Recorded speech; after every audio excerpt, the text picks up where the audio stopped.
1 മക്കബായർ 1-ാം അധ്യായം. മതമർദ്ദനം. 2 വർഷങ്ങൾക്ക് ശേഷം രാജാവ് തൻ്റെ കപ്പം പിരിവുകാരിൽ പ്രമുഖനായ ഒരുവനെ യൂദാ നഗരങ്ങളിലേക്ക് അയച്ചു. വലിയൊരു സൈന്യവുമായി അവൻ ജെറൂസലേമിലെത്തി. അവൻ ചതിവായി അവരോട് സമാധാനത്തിൻ്റെ ഭാഷയിൽ സംസാരിച്ചു. അവർ അവനെ വിശ്വസിച്ചു.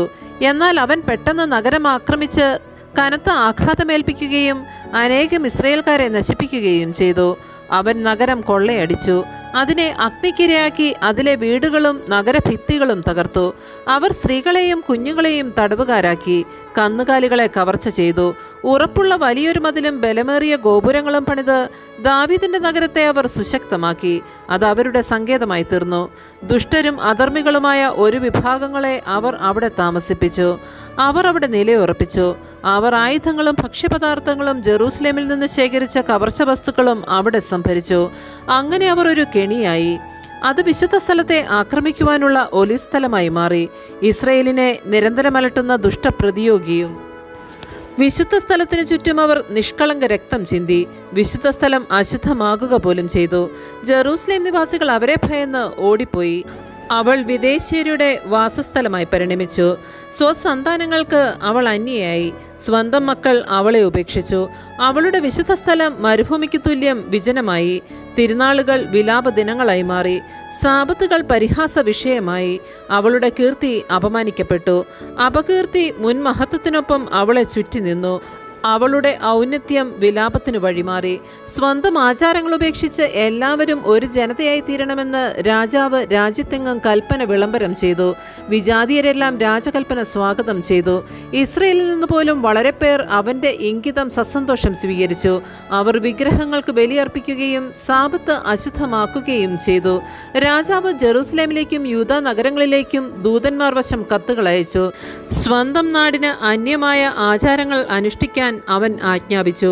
വിശുദ്ധ സ്ഥലത്ത് ദഹനബലികളും പാനീയ ബലികളും ഇതര ബലികളും അവൻ നിരോധിച്ചു.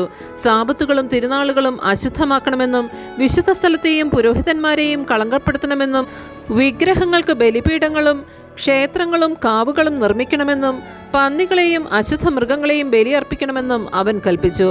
പരിച്ഛേദനം നിരോധിച്ചു.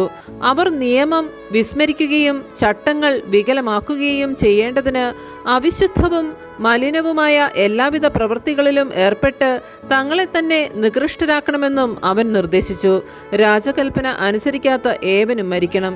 ഇങ്ങനെ അവൻ രാജ്യത്തെങ്ങും വിജ്ഞാപനം ചെയ്തു. എല്ലാ ജനങ്ങളുടെയും മേൽ പരിശോധകരെ നിയമിച്ചു. യൂദായിലെ നഗരങ്ങൾ തവണ വെച്ച് ബലിയർപ്പിക്കണമെന്ന് കൽപ്പിക്കുകയും ചെയ്തു. നിയമം ഉപേക്ഷിച്ച വളരെ പേർ അവരോട് ചേർന്ന് നാട്ടിലെങ്ങും തിന്മ പ്രവർത്തിച്ചു. ഇസ്രയേൽക്കാർ അഭയസ്ഥാനങ്ങളിൽ ഒളിക്കുന്നതിന് ഇതിടയാക്കി.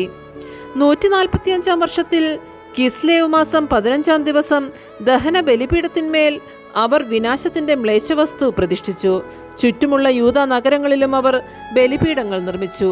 വീടുകളുടെ വാതിലുകളിലും തെരുവീഥികളിലും അവർ ധൂപമർപ്പിച്ചു. കിട്ടിയ നിയമഗ്രന്ഥങ്ങൾ കീറി തീയിലിട്ടു. ഉടമ്പടി ഗ്രന്ഥം കൈവശം വയ്ക്കുകയോ നിയമത്തോട് കൂറു പുലർത്തുകയോ ചെയ്യുന്നവൻ രാജ്യശാസനപ്രകാരം മരണത്തിന് അർഹനായിരുന്നു. നഗരങ്ങളിൽ ഇങ്ങനെ പിടിക്കപ്പെട്ട ഇസ്രായേൽക്കാരുടെ മേൽ അവർ മാസം തോറും ശിക്ഷാവിധി നടപ്പാക്കിയിരുന്നു. ദഹന ബലിപീഠത്തിന് മുകളിൽ സ്ഥാപിച്ച പീഠത്തിൽ മാസത്തിന്റെ 25-ാം ദിവസം അവർ ബലിയർപ്പിച്ചു. പുത്രന്മാരെ പരിച്ഛേദനം ചെയ്യിച്ച സ്ത്രീകളെ രാജകൽപ്പന പ്രകാരം അവർ വധിച്ചു. അവരുടെ കുടുംബാംഗങ്ങളും പരിച്ഛേദനം ചെയ്തവരും വധിക്കപ്പെട്ടു. ശിശുക്കളെ തള്ളമാരുടെ കഴുത്തിൽ തൂക്കിക്കൊന്നു. എങ്കിലും ഇസ്രയേലിൽ വളരെ പേർ അചഞ്ചലരായി നിന്നു. അശുദ്ധ ഭക്ഷണം കഴിക്കുകയില്ലെന്ന് അവർ ദൃഢനിശ്ചയം ചെയ്തു.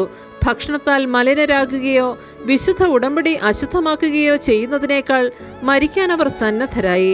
അവർ മരണം വരിക്കുകയും ചെയ്തു. ഇസ്രായേലിന്റെ മേൽ അത്യുഗ്രമായ ക്രോധം നിപതിച്ചു. ആമേൻ. പരിശുദ്ധ പരമാ ദിവ്യകാരുണ്യത്തിന്